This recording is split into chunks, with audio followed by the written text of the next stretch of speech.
and welcome to our panel. My name is Colleen Carroll, and I'm a content publishing coordinator at Nexus Marketing and your moderator for today's panel session. Our topic today is gratitude as a retention strategy, and I am so excited for this panel session. We have some fantastic panelists and some fantastic attendees. I'm really enjoying seeing where everyone is from, and please continue to let us know in the chat. It is always a ton of fun. I do have a few quick logistics to cover, and then we're going to jump right in because I know we're going to have a ton of questions for our panelists. All right, NXUnite is made in partnership with Nexus Marketing, and the NXUnite mission is to make introductions that lead to lasting relationships and serve as a hub for connection in the mission-driven sector. As you saw in our video on NXUnite, you can find upcoming industry events, suggested influencers to follow, trusted solutions, cause-driven podcasts, and of course, panels with experts such as these lovely folks here with me today. Today's hour-long panel will include time both for questions curated by my team and questions from you all, our fantastic audience. So at any time during the panel, please feel free to submit your questions via the questions tab. You are welcome to also drop them in the chat, but I'm going to be honest, probably a little bit more likely to get lost. So the questions tab is the best guarantee that we will find it, but whichever is up to your preference. If you're having any technical difficulties or just have any general logistics questions, my team member Malou is under the username Team NXUnite and will do her best to assist. So let us know in the chat, give a holler, and she will reach out and you all can try to figure out and problem solve together. I did also just want to say that this panel session is being recorded. So if you get to the end of the session and you're just like, that was so fantastic, I need to watch it a second time right away, there's good news for you. The panel session will automatically be in your inbox after the panel is over. Give it 5 to 10 minutes. That replay should be there. I know it's big relief. It will also continue to be accessible on the NXUnite website. So if you have any friends in the industry who are like, I can't believe they missed that session, they needed to be there, give them that same registration landing page that you used, go to the NXUnite on-demand panel section, and they will be able to access it without a problem. So definitely share with your friends if you found it helpful. All right. Finally, before I introduce today's panelists, I do want to thank all of our attendees, whether you are watching live, watching the recording tomorrow, watching it a few weeks from now, all of that good stuff.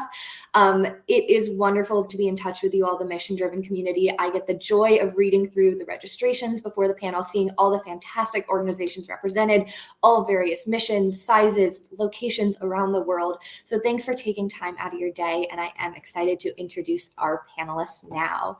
On our panel today, we have Becky Endicott, who is the co-founder of We Are for Good, Clay Buck, who is the founder of TCB Fundraising, John McCoy, who's the founder and CEO of We Are for Good, and Lynne Wester, who is the principal and founder of DRG.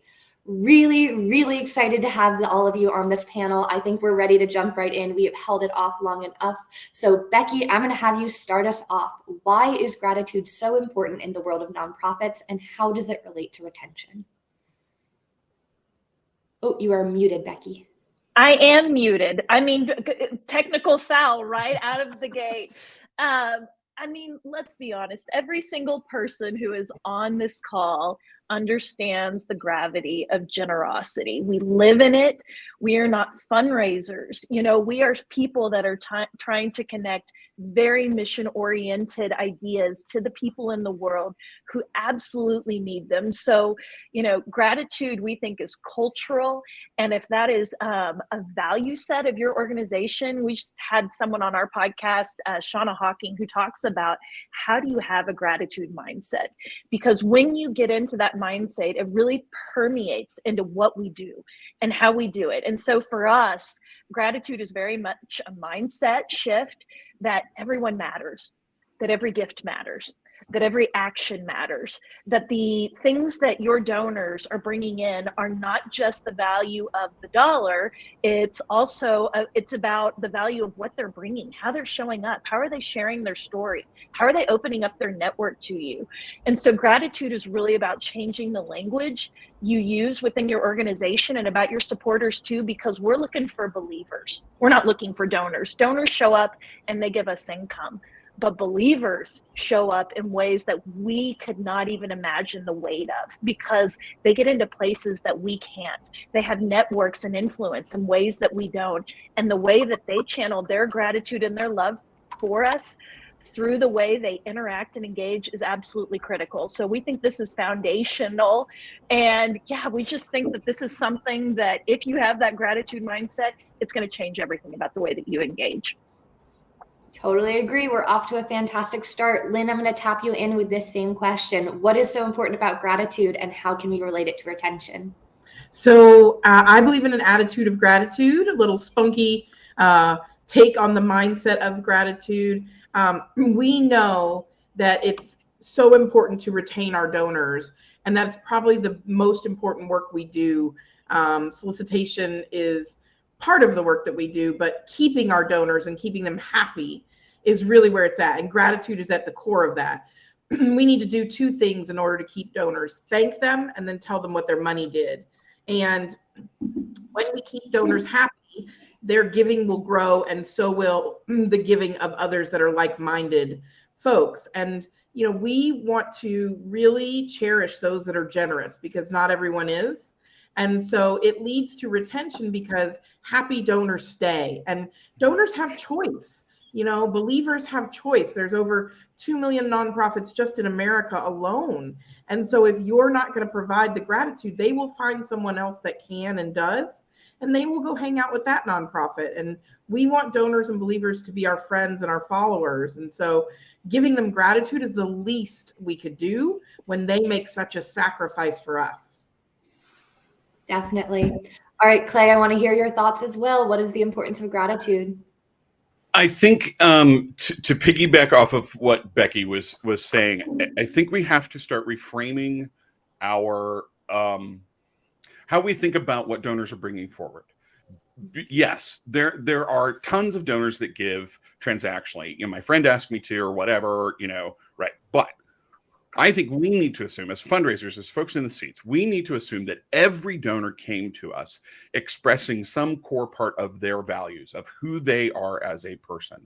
We give to the things that we believe in. We give to the things that are part of our identity. And I think that shifts how we look at being grateful, because now we're being grateful for the person, for who they are, not for the gift, not for the action they took, but for who they are as a person and that identity that they brought forward in giving, because we're going to assume they believe that they're saving the world, feeding children, rescuing dogs, providing water, whatever it may be, right?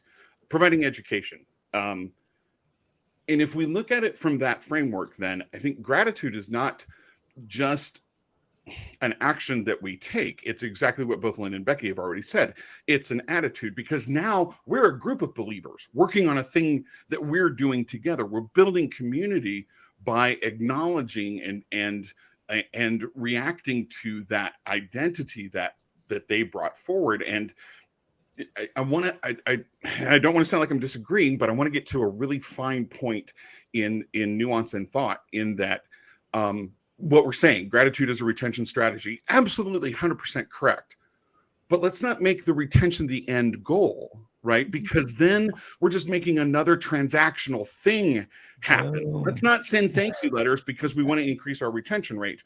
Let's send thank you letters because it's the right thing to do, because we're engaged with true believers. And what we want to do is offer that donor and invite that donor into this longer term engagement. You're not just going to provide water and save children on Giving Tuesday. This is an attitude of who you are and your identity. And we're inviting you and thanking you and being grateful to you, so that we're all doing this together all the time, right? And we move past that transactional approach into all of us being together, identity, building community.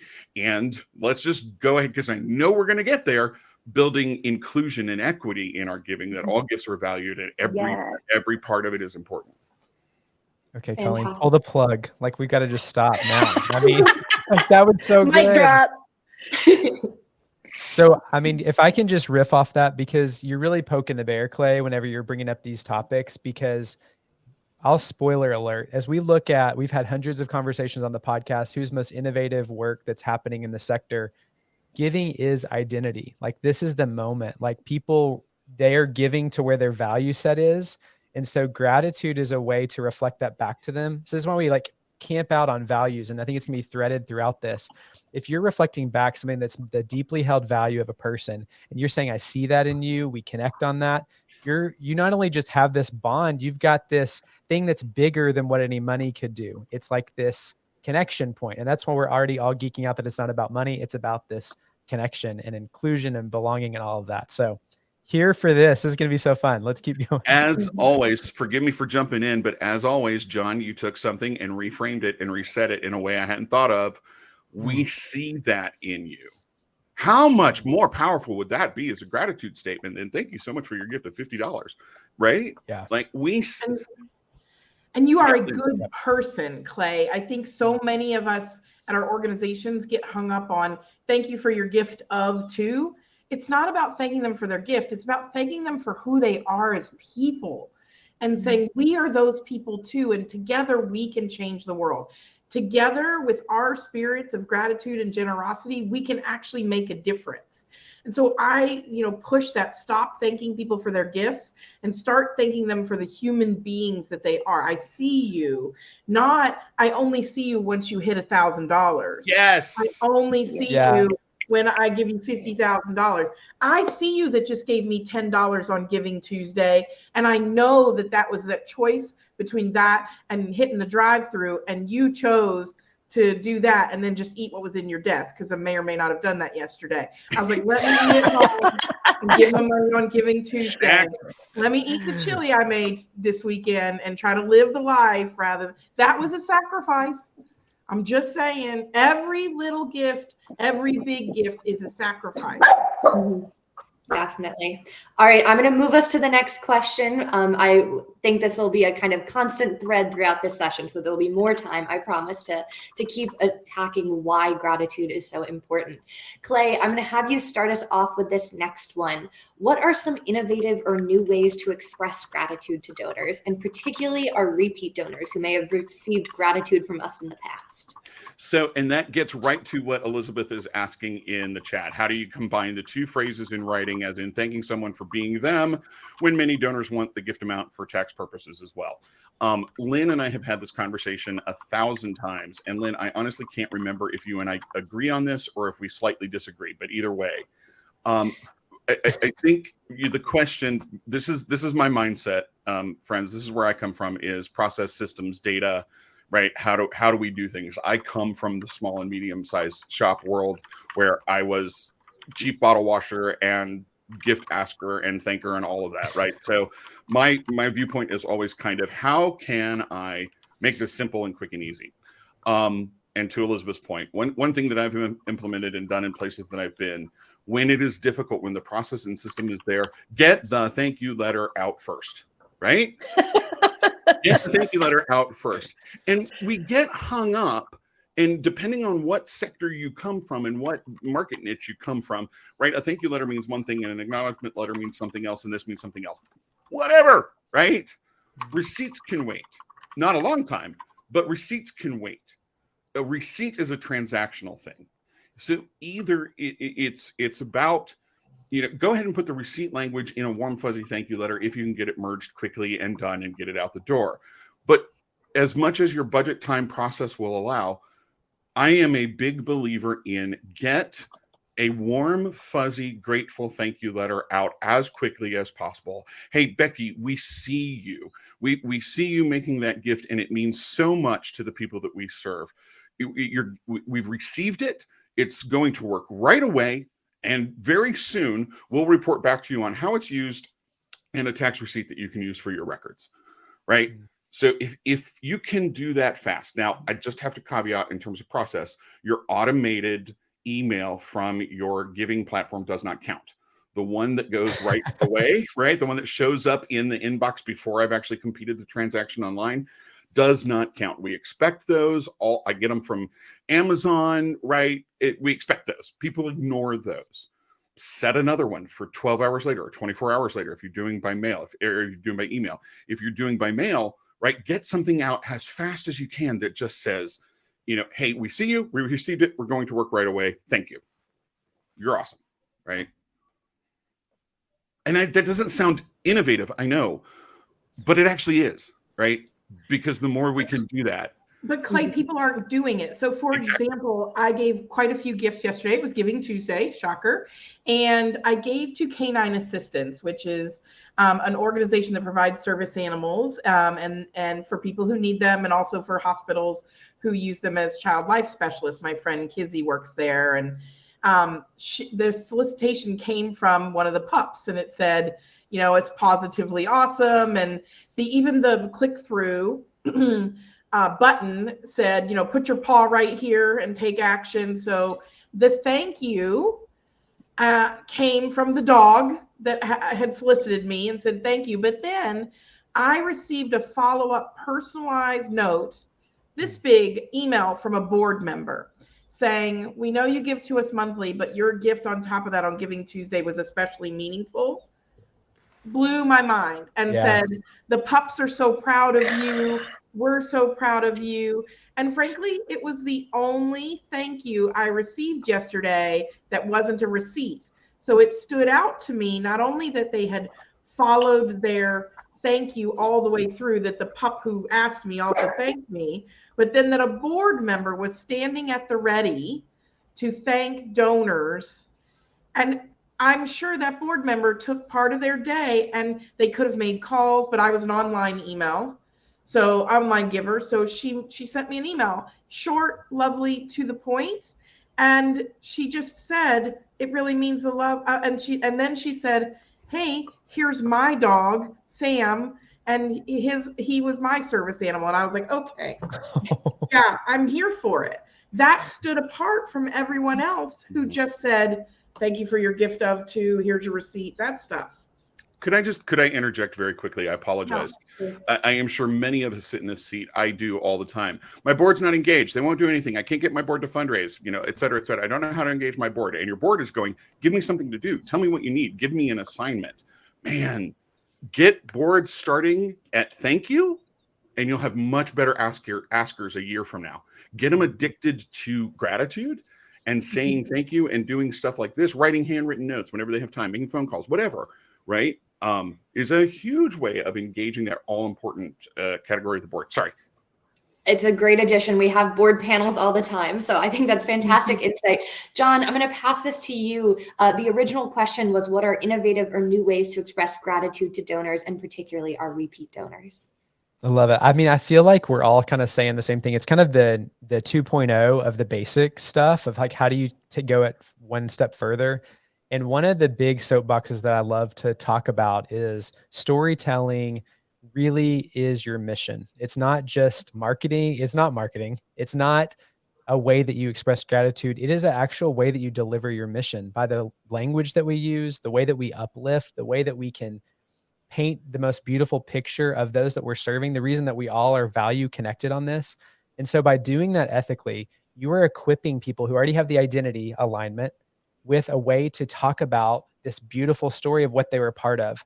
And so by storytelling in that language, and I'll shout out to the Adventure Project. They're one of my favorite charities. And, you know, they do this so well. I mean, you sign up to be on their email list, you're going to get this value aligned sequence of welcome emails. You make a gift. I get a video email, you know, like a video clip from their founder saying, hey, thanks. It probably took a couple minutes or a minute to put together. A few months later, I'm going to get a handwritten thank you card in the mail. All of those touch points, they were not fill in the blank. They took 1 minute to say my name, to recognize who I am, and to say thank you. And then they are equipping me with stories all the time. Like as a monthly donor, I know what's happening and I know how to like bring it up in conversation. You know, I know about the coal stove, you know, the stove that just was bought for this family this last week because of the way that they storytell. And I think that's what's something we need to think about. How do we create this cadence of value aligned storytelling to our donors so they can go and spread that? That's part of their identity. They want to talk about it. Fantastic. All right, Becky, I want to make sure we hear from you on this as well. Any insights on innovation in our expressions of gratitude? I'm just going to love on this community right now because I'm sitting here thinking it's real life. This dog is going nuts. We're barking and it's the day after Giving Tuesday. You all out there work so hard. And it's like, we need to express our gratitude for you and what you did for your missions yesterday. I bet you're in Recovery Wednesday and I bet it's tiring. And I just want to tell you first, great job. If you did anything yesterday, like we're so stinking proud of you. And so I just think innovation is it has to be part of your mission. If this is where I think nonprofit is wholly behind for-profit, is that we are not leaning in to how do we radically disrupt how we engage, how we connect, how we make radical community. And I want to give a shout out to, and I see they're on this call, so I'm so excited they're on this call. Water4 has this really cool innovation tool, and it's something pretty simple, and they use WhatsApp. Which PS, every time I talk to Lynne, I don't text her, I go to WhatsApp. And because they're a global water charity, their people in the field in sub-Saharan Africa are sending videos and text of this well that's getting, drilled today, or here's something that's happening with one of our entrepreneurs, and they send that through WhatsApp to the entire group. The development team takes that content, they text it to their donors all the time, and it's so breezy and it's real life. Or if they don't have a relationship where they can text with a donor, they send it on email, but it's raw. And I have to say, I think raw, unfiltered, authentic content is really what's soaring right now. It's what we call scroll stopping content. And so having that ability to not be intimidated by this, using that iPhone, walking up to somebody on the front lines that's a program director and saying, what did this gift do to the program? And getting that raw feedback, getting somebody who's a beneficiary, and to John's point, telling that ethical story in their words, giving them dignity in the way that they share that story is actually truly disruptive, because people on the other end see the vulnerability. They see the authenticity, and they see themselves in that. So that one-to-one connection is going to lead to something else. And so shout out to Water4 for doing that. And I'll drop one more. The University of Wisconsin did an awesome project during COVID with ThankView. If you don't know ThankView, it's an amazing video thanking platform. They sent 25,000 videos from their student callers out to donors in their annual giving pool. They didn't ask them for anything. They just said, thank you for what you do. Here's what's happening at the university. We're thinking about you during the pandemic. The result of 25,000 1 to 2 minute videos going out was extraordinary. Not only did they increase their annual giving fundraising by like 50%, but the engagement that came back from people wanting to share their story about, oh, my spouse and I met at this building, and oh, this happened over here. And so think creatively about how you can do that, and know that it's not that hard. You don't have to be that techie. The raw is working. Fantastic. All right, I'm going to keep us moving. John, I'm going to have you start us off with this next question. Every nonprofit is different. Every donor is different. How can nonprofit professionals make sure they're keeping their specific donors in mind when developing their gratitude strategy?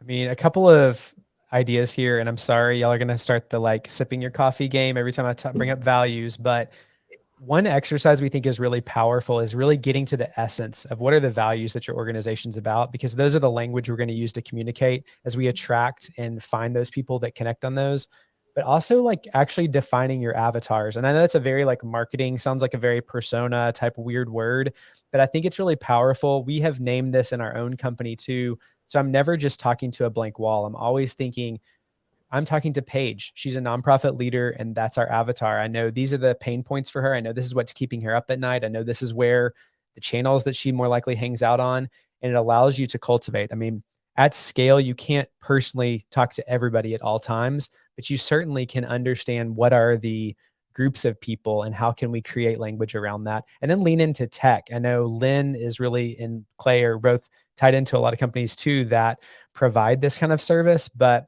understanding the personas is powerful, and understanding the values, because you start threading those two together, and it's powerful that I know you and we're connected on this deeper level. So that's what I would say start with.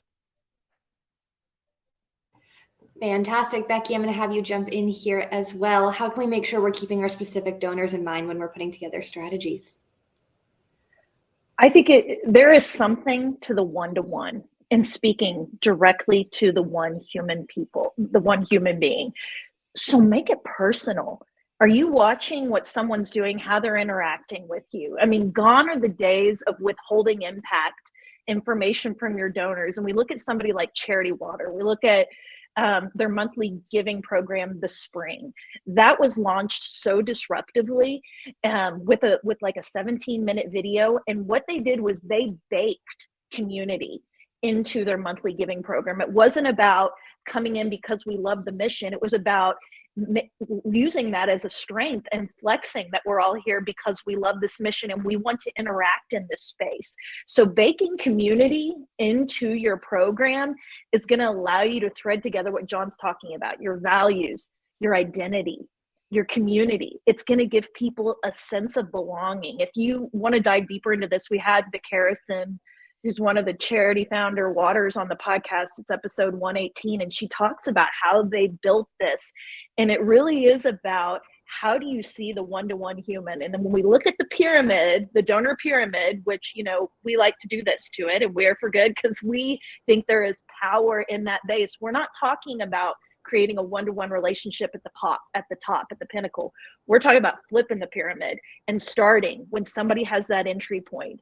Because specifically, if you look at Gen Z and you look at millennials, they are moving very differently through their giving and through this world. And if you see them at the beginning and you nurture that relationship with a donor journey, the world is going to be your oyster in terms of playing the long game. Fantastic. I have to say, I'm a founding Spring member. I've been with Charity Water as a donor for a long time. Clean water was not a cause I cared about until I gave to Charity Water for the first time. I gave them $30. They're now number 3 on my giving list. They're in my will and estate planning now. Why? Not because I care about clean water as the most important thing in my world, because they've done such a good job of treating me as a donor. And in fact, on Giving Tuesday yesterday, they offered gratitude and discounts to me because I'm a Spring member, rather than asking me for money. But yesterday, I received at least 200-300, because I give to a lot of organizations, Giving Tuesday emails. And I can count on one hand how many of them used my first name in the subject line. It's 2022, people. I know we're still getting over 2020 here. But every single one of your softwares has the ability for you to put my first name in the subject line. And yet, when we talk about a one-to-one relationship, yes, I'm there. Film a one-to-one video. Yes, set up a Zoom call with Clay because he brings joy into my day. But honestly, if you cannot send me a personalized email in 2022, what the hell are you doing here? Baseline one-to-one is that you know me and you know who I am. Hi, Lynne, help us on Giving Tuesday. That's it. It's a low bar for personalization. But I'll tell you what, during Cyber Monday, every store, every merchant was like, hey, Lynne, we know you want a new pair of shoes. Hey, Lynne, we know you like orange scented bergamot, whatever. Hey, Lynne, we know you bought cupcakes online before. They know everything and are using it. And nonprofits are like, help us reach our goal this Giving Tuesday, somebody. Super important. Ouch. I totally agree. Clay, I want to hear from you as well. Anything you want to add about keeping our specific donors in mind? And I just posted this in answer to one of the questions and to what John said. Storytelling. Friends, colleagues, I love you. You're wonderful. I know we all get pressure from so many different areas, from marketing, from CEOs, from leadership, from etc. We really got to stand in the space that whatever donor identity is coming forward, whatever persona a donor is bringing forward, and you can add all of that. I'm a big believer in it. Add all the demographics, add all the segmentation, everything to get to know who they are. At the end of the day, again, they're bringing values and identity forward, and the donors are interested in the people we serve, in the animals we serve, in the situation we serve. The donors are giving to solve the problem that our nonprofit exists for. Whether it's lack of education, whether it's scholarships, whatever it may be, we're there to solve a problem. In all love and respect, the donors do not care about your organization. I'm a member of the Spring too because of Lynne, because Lynne was excited about it, and then I got excited about it, and like I joined out of professional curiosity, and now I consider myself a water advocate. But I guarantee you, if Charity Water went away tomorrow, and somebody else came in and said, we're providing water, I would give to that organization. It's not the organization as much as we want to think that it is. It's not. It's donor connecting to the mission that we serve. This is what storytelling is all about. Tell the story of the one. One of the questions in the chat earlier too was, how do we get, board members that see themselves of governance and not involved? I guarantee you most of your board members, they're there for one of two reasons. One is because somebody strong-armed them and they're on that board to look good and add it to their resume and see others, and that's fine. Use that to your advantage. The other is because they care about the mission. Tell stories about the mission, right? Not statistics, not we served 3,000 people and we did this and we did that and here's all of our numbers from it. But let me tell you about Jane. I serve on a board. And it was meeting with staff on a very technical thing, and they were both kind of off. And I said, what's going on, guys? You seem a little off today. And they said, we had to turn away someone today. I went, wait, what? We had to turn away someone today because they did not fit within our grant parameters, and we do not have enough unrestricted support to serve them. So we had to turn them away. And because we are the last gap, we know that in turning them away, their life just got extremely harder. And I broke out into tears, and we have started, and we told that story to the rest of the board, and we have started telling that story that, look at this family that we had to turn away. This is where we are. And that's why your support is needed. And that's why we're grateful for your support, because we don't have to turn people away. It's that connection to the mission that matters the most. And we get so institutional that I think we forget it sometimes. And if you think about like the competitive landscape, I mean, we've all been saying Amazon does this really well. Amazon isn't sending stuff like that at the end of the day. So it's like, this is our secret sauce. We have to learn to lean into this, because it goes beyond just customer service. It's like connected to values and things that are deeply meaningful to people. So we have to like prioritize figuring that out. Love it. Definitely. I do just want to jump in here quickly and remind our audience members, we're going to have time dedicated to answering your questions in the ending portion of this panel. I'm not going to say second half because we're already halfway through the panel, but it's going to be soon, I promise. So please continue to drop your questions in the chat. I know some panelists are already starting to answer them, but we'll dedicate some time to chatting about them as a group as well. So any topics you want this group to cover, put them either in the questions tab, again, is the best place. Chat tab would also work. That being said, I have a few more questions I'm going to sneak in before we move over to that. And Lynn, I'm going to have you start us off with this one. I think we all know that nonprofit professionals are busy. It comes up in every panel that I am moderating. What small change to their current gratitude practices could nonprofit professionals make that could potentially have a big impact? Ooh, this is a great question, because while I am empathetic to that everyone is busy, so are the people that gave the money to us. And so they took time out of their lives to be generous and to make a sacrifice. So my biggest tip is to schedule gratitude the way you schedule your solicitations and everything else. So every Monday morning and Friday afternoon, I start my week in gratitude. I thank 5 people. I have a daily habit of gratitude. But on Friday afternoons, when not a lot's popping at our nonprofit offices, if you know what I mean, that is a perfect time to sit down, write thank you notes, film videos. But you need to calendar in gratitude the way you're calendaring in your solicitations. And I often see these massive solicitation schedules, and I never see massive gratitude schedules. I see Giving Tuesday. I see end of the year coming right now. I see end of fiscal year. But I never see that same planning around gratitude. And gratitude is 7 times more effective than a solicitation. It's 7 times cheaper to keep someone than it is to go get a new one.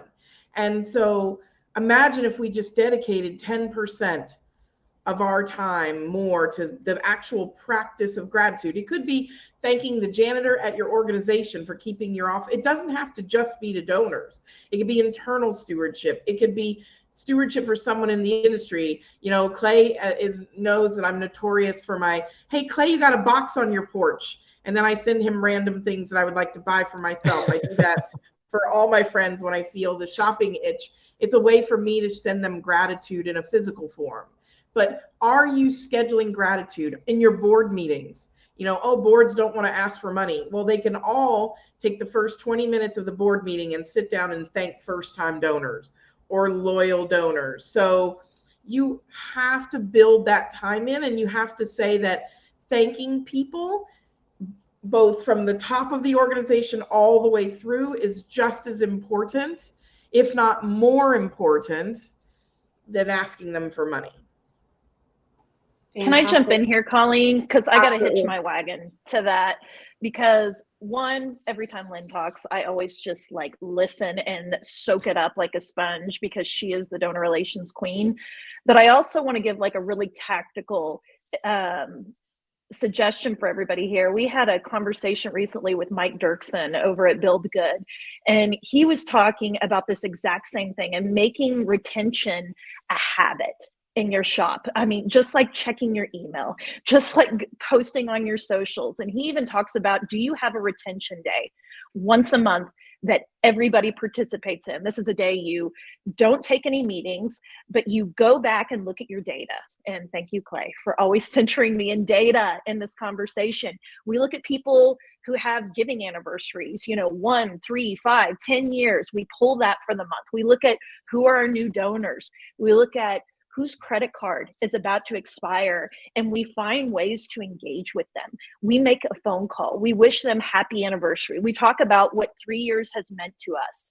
We send them a handwritten phone card. We do a video, and it's really creating some intentionality about this is a value set of ours, that not only do we value you and how you show up, but this engagement and the way that you're seeing this one individual is going to have a ripple effect. And I also just want to say that retention is not created equal. So measure your retention in buckets. This is another thing that Mike talks about. Like, don't look at your retention as a whole, because your new donors are probably going to skew those numbers a little bit. Look at your retention in new donors. Look at them in monthly donors. Look them in your mid-level. See where the trends are and where the dips are. Then you adjust accordingly. And I just think coming at this with a heart of gratitude and not asking. I mean, we talk about this all the time. The way that you engage with somebody is like a 1 to 7 or a 1 to 10. You're only soliciting one time out of the 10. The rest of the time, we're talking about impact. We're talking about what it means. We're sharing story, and doing that vulnerably is going to be the connection point because people feel seen in that. So thank you, Lynne, for jogging that for me. And I want to hitch my wagon to the same long train that's going here, because I think where we started at the top of this conversation is that everyone matters. And it's like, how are we creating these practices where people who just show up with their time or money or value just alongside our major gift donors? And I think like for the leaders, people with direct influence today at organizations listening, this is why this gratitude mindset, like as you permeate this in your culture, is incredibly important, because it connects to everything. It gives people permission to create the time and space and to prioritize that and to say no to other things. And so those evolved shops are those that believe that at the highest level, and that becomes a pattern that people follow. And so I think that that's really important for those listening that have that ability to speak up. Everybody has the ability to speak up, but people that can make a change today, like do this,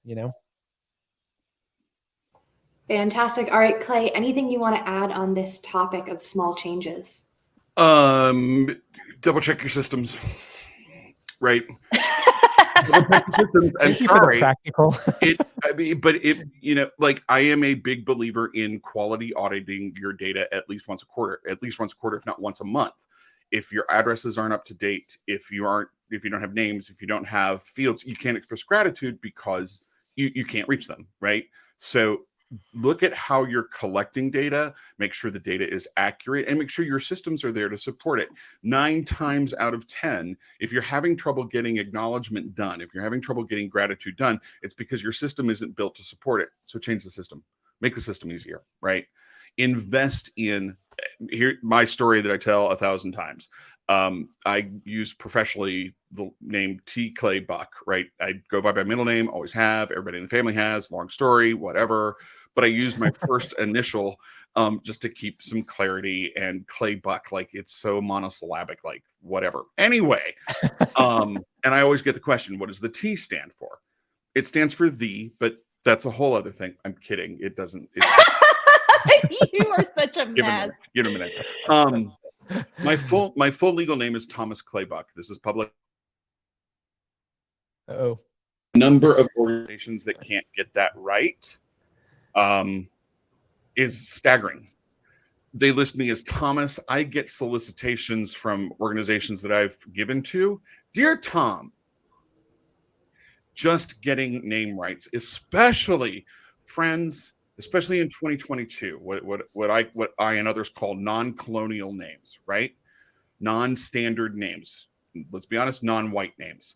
Get them right, spell them right, learn how to pronounce them. There's absolutely no shame or problem from going to a donor and saying, please let me make sure that I'm saying your name right, that I'm spelling your name right. And donors, again, start to be seen. They start to feel heard. They start to be welcomed.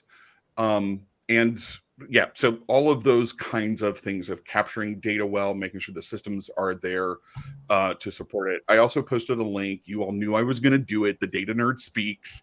I think we have to acknowledge that there is neuroscience on why gratitude is hard. Right. It requires vulnerability. It requires the curse of knowledge, right? We think people know. We assume that people know we're grateful. It's also how we're socialized to be grateful. Go kiss Aunt Marge for that sweater she gave you. I hate that sweater, and Aunt Marge scares me. You know, we've been socialized gratitude, right? So we have to learn to approach that differently. And last thing, sorry, I'm throwing a lot. I know we all love this topic. You can't express gratitude to your donor if you're not also expressing gratitude internally.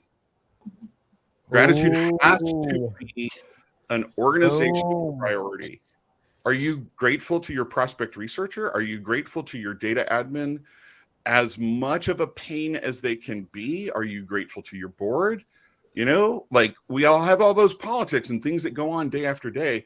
But until we practice gratitude and recognize each other for the identities we bring forward and the values we're bringing forward, we can't really truly express that externally because that's all tied together. So take some time organizationally and look at your feelings and attitudes about gratitude and grateful and being vulnerability and bringing that forward, right? Fantastic. I'm going to jump in really quickly. We got to keep moving. Unfortunately, I do want to mention that there was a question in the chat about whether the chat will be available with the recording. I am 97% sure that it is available with the recording. If I am wrong and you're watching the recording and you're like, you're wrong, please reach out to me. You can find me on LinkedIn. I'm going to put that in the chat at the end, but also if you just search my name, you will find me and I will get you the chat because I will have access to the chat and the links that are there. So if I am almost certain that the chat is there. I feel like when I've played around, I've seen it. I am going to keep us moving. We are officially entering what I like to call the speed round of trying to get as many questions into our closing amount of time. Becky, I'm going to have you start us off with this next question. We are rapidly approaching the end of the year. We've just had Giving Tuesday. The end of the year is obviously a very important time for our nonprofits. Is there anything particular nonprofits should be thinking about in terms of gratitude as they are nearing the end of 2022? Oh, I love this question so much. Okay, here is my mic drop moment.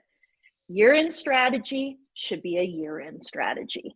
Year-end strategy is a year-round strategy. So I think one of the things that we get stuck on is we think about everything ends at the calendar year. And to me, that is just when the gratitude is beginning. Because at this point, we have thanked people, we have received them for their year-end gift, but that is where the real work begins. And so if you think about we have something called the Impact Arc Runway that we talk about, where everybody thinks about an event, maybe like year-end, where it runs from Giving Tuesday until December 31st.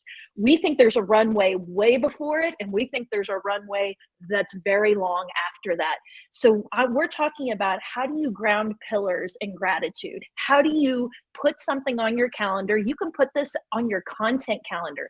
Where do you put your follow-up? Where do you put your sharing your impact? Sharing stories, giving an update when something's purchased, teasing the next campaign, continuing the movement. Gratitude and stewardship don't end on the last day of the year. That's when the work really begins. So if you look at your strategy for the beginning of the year, yes, we're starting over on January 1, but that's a great thing. because everything is fresh and new. And this is how we continue the story of what you did last year is going to launch us into momentum for next year. And here's how you're powering it. Here's how you can get involved. And it's not just with your money. It's with your advocacy. It's with your social shares. It's about how you give your testimonial. Maybe you're going to do crowdfunding. Maybe you're just putting a heart on our social pages, but it's giving people avenues by which that they can engage.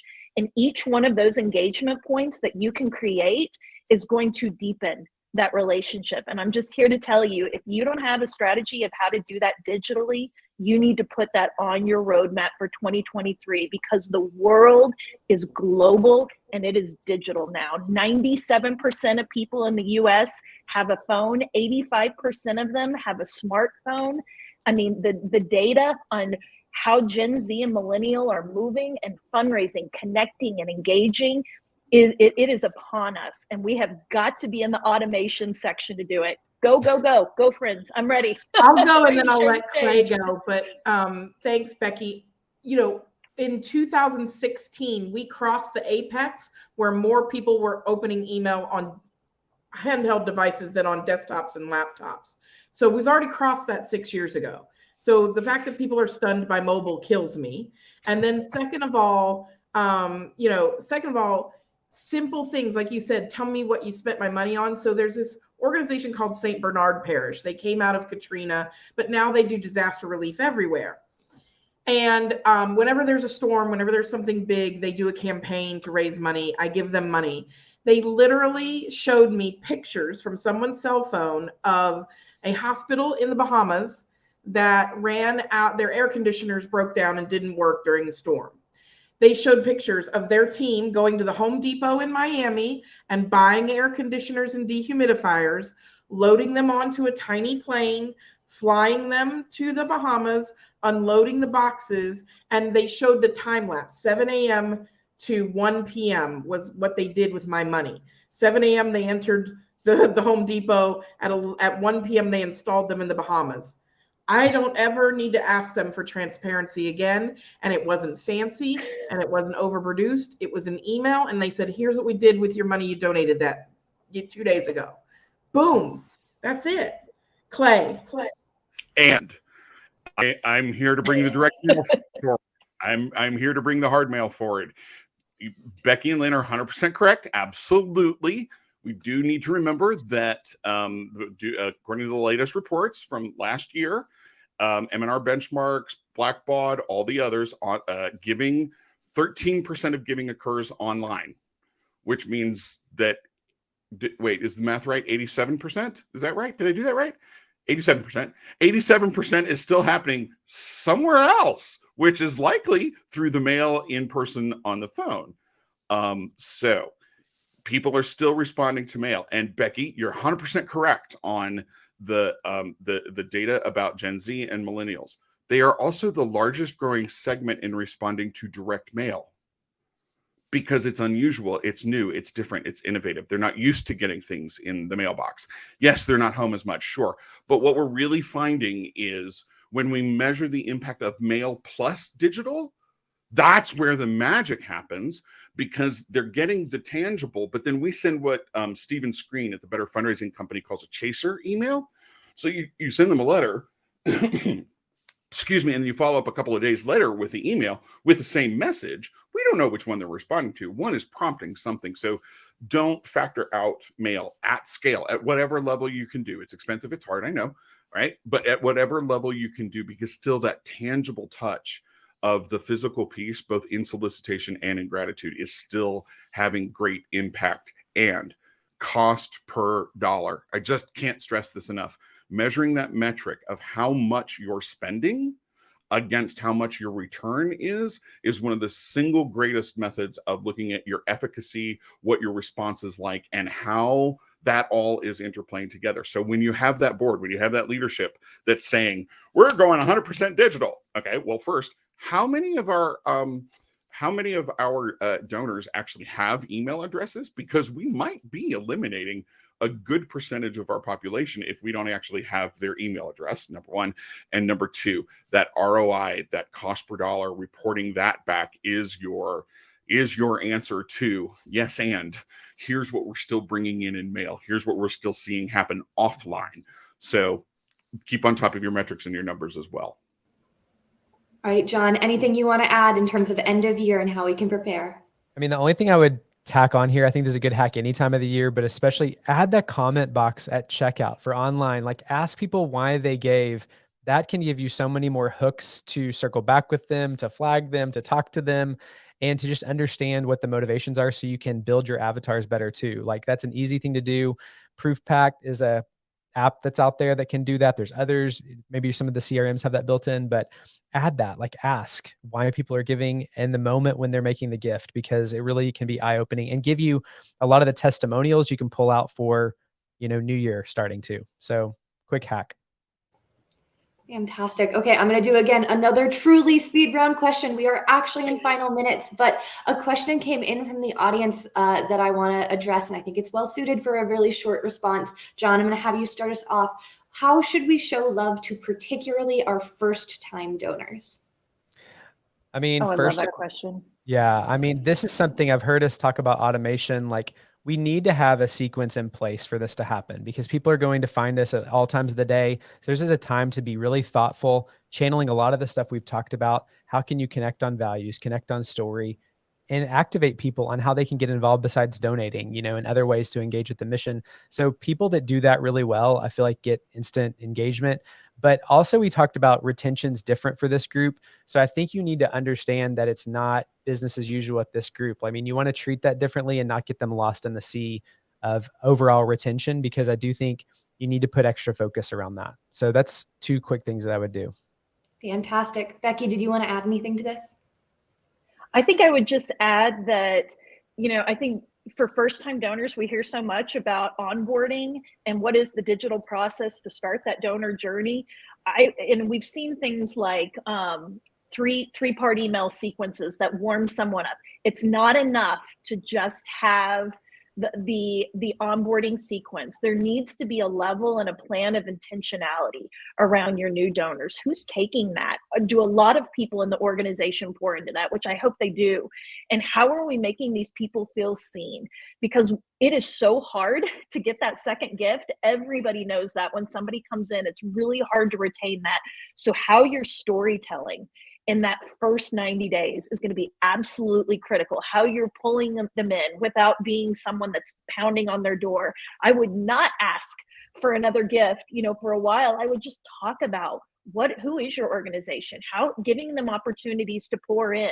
I think about Clay's point about when we're talking about millennials and Gen Z and contouring, something that may be more digital, but if you have a boomer that's new, that snail mail is going to be incredibly important. Do we do a handwritten note? And it's really seeing that human being in the way that they came in. Did they come in digitally? Then that's probably how you should engage with them. Did they come in through an event? Okay, we need to take that into account, and we need to adapt our language and the way that we approach them differently. So I'd say have a strategy for your new donors, and it has to be an all hands on deck kind of strategy. It doesn't just live in annual giving. And I think our donor relations people know this so well because they work across all specters of where that donor pyramid is. So please get everybody on board and make it cultural. Clay, anything you want to add to first-time donors? Again, I'm going to have you keep it very short. Oh, because I'm the long one. Is that what you're saying? No. We all are, Clay. Right, I know. There's this group. I think really everything has very much been said on this. I go back to Penelope Burke and Cygnus Research. And if you're not familiar with Penelope's work, Cygnus Research, she's retired now, but I believe Cygnus is still doing the research. Every year they do a donor survey and have for decades. And the survey says the same thing every year. Donors want, number one, a swift and meaningful thank you for their gift. Number two, they want to know, they're saying their gift has been received. Number two, they want to know that their gift is being used for the intention that they gave it. And number three, they want to hear about the impact of their gift before being asked for a new one. That to me is pretty simple. right? And that's it. And that's first-time donors, that's second donors, that's all donors. But if you can build a very straightforward, very simply executed strategy of, for every first-time donor, we are going to, 1, acknowledge that the gift is received. We've got it. You're wonderful. We're putting it to use. 2, how it was used, report back, impact statements. And then 3, tell how that gift was used before you ask. You can do that, execute that pretty well, pretty simply within a 3 to 4 month period, right? And let's stop thinking about, I know retention is measured year over year, but let's stop thinking about second gift as an annual thing, but as a, right? Because donors don't care about our fiscal years, and they don't care about our retention rates. They care about supporting the mission. So, yeah. Fantastic. Lynn, final thoughts before I have to wrap us up? I think that it's really important that you're all here and taking time out of your calendar to make your fundraising, to make your donor experience better. So first of all, kudos to all of you for spending the time with us fun people talking about gratitude. But it is a lifestyle. It is not a task. Gratitude is who you are at the core of your person.